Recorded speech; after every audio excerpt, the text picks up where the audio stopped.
and I'm not a fan of religious cults or religion in general, but there seemed to be an interesting discussion of freedom there and independent decision making, and I thought that idea was cool, and that was sort of the basis of it for a while. But it was really mostly for the purpose of we needed something to go out and pitch to publishers, and so we know we didn't have a ton of time to really develop it, so that sounded like, all right, this will do for now. And was that pre-Underwater City? I mean, this was just like an idea for a story? We may have stepped away from that to do the cult thing, but then we went back to the underwater. No, we had that one room, remember? We had the one World War II room with the roaches on the ground and like these weird test tube things that you could walk around. I don't know where that fell. It could have been underwater. There was no windows. The thing is, we were a small business, right? And we were trying to like figure out a way to sell this thing with spending the least amount of money, because we didn't have any money. We didn't have a pot to piss in. So we would do this demo. That was one room basically, just to show. And I'd write up a document, and we'd take it around. I'd fly around the country, be like, "Here's our room." It was a different time, And we had just come off of SWAT 4. One of the advantages we had is that we were so familiar with that engine at that point that we could really start cranking through, small rooms and lighting and making things look good. So I took it on the road to sell it to somebody, and nobody cared. We'd go to a publisher, and look, they have to make money, right? And then we'd say, we say, oh, it's sort of a spiritual successor to System Shock 2, and they'd be like, well, how did that sell? And I'd be like, my mom likes it, and they would be like, well, we can't, and usually we'd be talking to a fan. A lot of executives, like sort of junior executives, were fans of System Shock, and they'd go to their boss and they'd be super excited, and their boss would open up, their Excel spreadsheet and be like, no, we can't do this. And I think the pitch probably evolved as we kept trying different permutations trying to sell, but we were also out there trying to sell like 2 or 3 other things at the time. We had a pitch for a game called Monster Island, and well, our SWAT 5 pitch was Zombie SWAT. Yeah, we had just come off of SWAT 4, which is like hardcore tactical, and we decided they wanted us to do another SWAT, and we didn't really want to do another hardcore tactical game, so we're like, what if we added zombies to SWAT? Like, you're a SWAT team that fights zombies and werewolves. That sounds awesome. And it was like, no, it doesn't. And this is before, before zombies were a thing. Yeah. And so we came with this thing called Division 9. Division 9, yeah. That probably would have been even a bigger financial success than BioShock. Wow. But we couldn't get anybody interested in it. We didn't have enough werewolves in the demo, I think. We had 0 werewolves in the demo. Yeah, we were going to have werewolves, weren't we? Werewolves and vampires. That was the whole, really? Yeah, werewolves, the whole, vampires, zombies? Just throw it all the Universal Studios monsters from like... Oh, wow. Yeah. So what happened was we couldn't sell it, but we were always sort of independent-minded. And so I said, well, what if we sort of did this in reverse? Instead of getting a publisher first and then going to a press tour on it, what if we sort of did the press first? Yeah. And we called up a guy, Andrew Park, who was at GameSpot at the time, who was a fan of System Shock 2 and a great guy. And I said, well, will you come out and look at this thing we're doing and write a story on it? And he was like, sure. And Andrew flew out, and we showed him what we had, which is this very, very rudimentary thing about an underwater base. And he wrote up an article and sort of featured as like, this is the spiritual successor to System Shock 2. And the next day, the phone started ringing from publishers who now all of a sudden saw the article was getting all this pickup and all these comments, and people were excited. And that really, I think, put it over the top in terms of being able to sell it, even though it was not BioShock at that point. It was called BioShock, but it was not BioShock. There would have been I don't think there would have been a game. We never would have sold it without Andrew coming out doing that. My belly's full of angel's blood.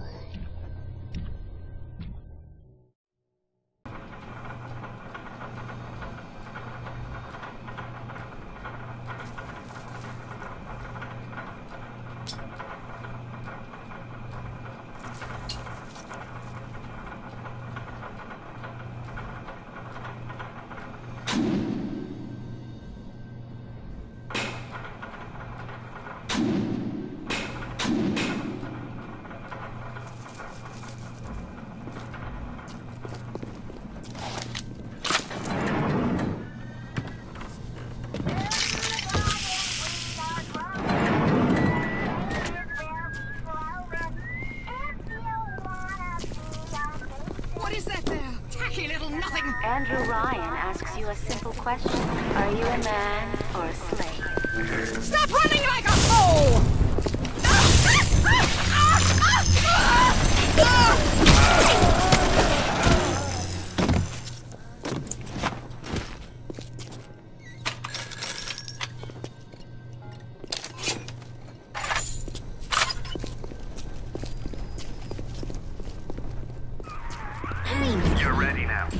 time to take on one of them big daddies. It won't be easy, but it's the only way to get the little sisters and the Adam they carry.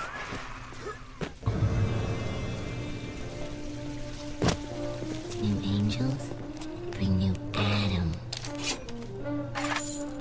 This one's ready to burst, Mr.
Chocolate is better than grapes.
What's the matter?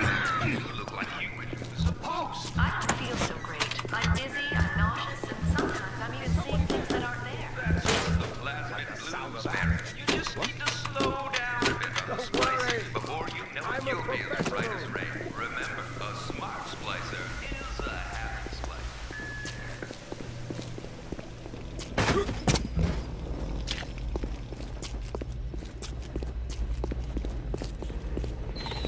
How can I help? I'm opening you up! They're running! Someone get them!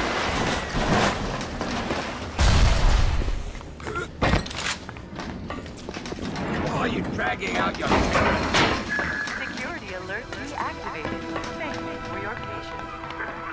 I don't know how you managed it, but you did. Come through to Port Neptune now. I'm looking forward to shaking your hand.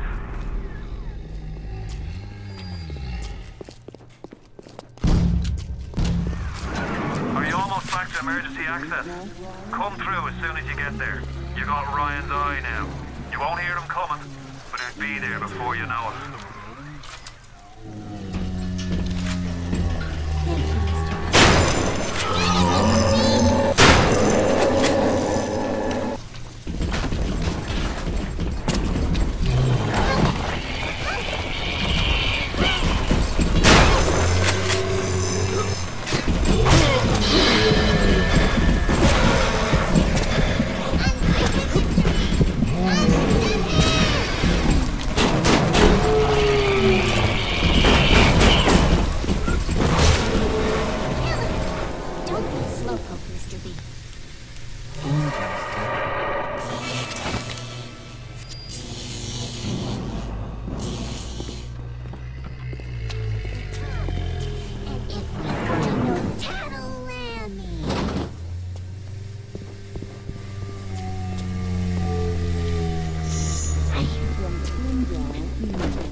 All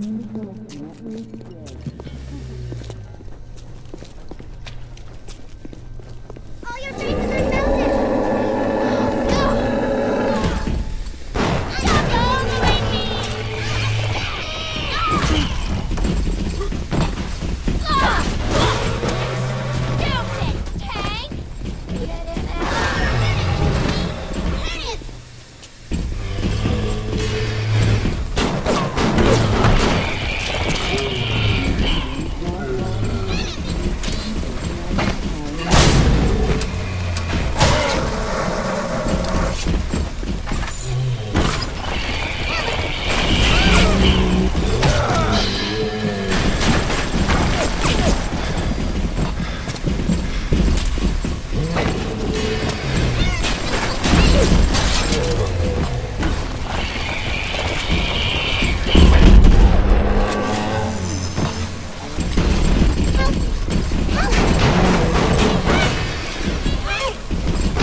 Hey there, going to the big game tonight? I heard Ryan's Raiders are playing. No way, Jim. It's not safe. Have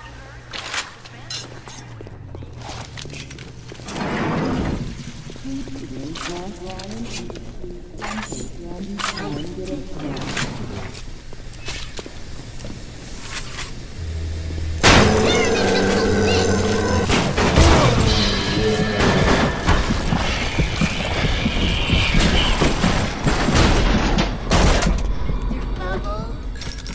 Mr. Bubble! No! No! No! No!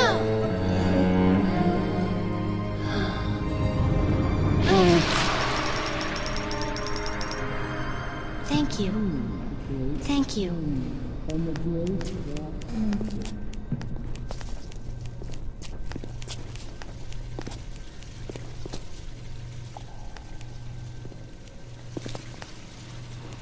Time for a nap, sweet angel.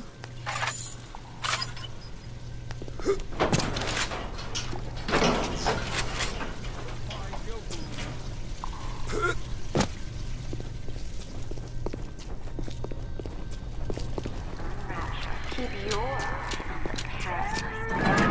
We are growing, and changes will be growing. The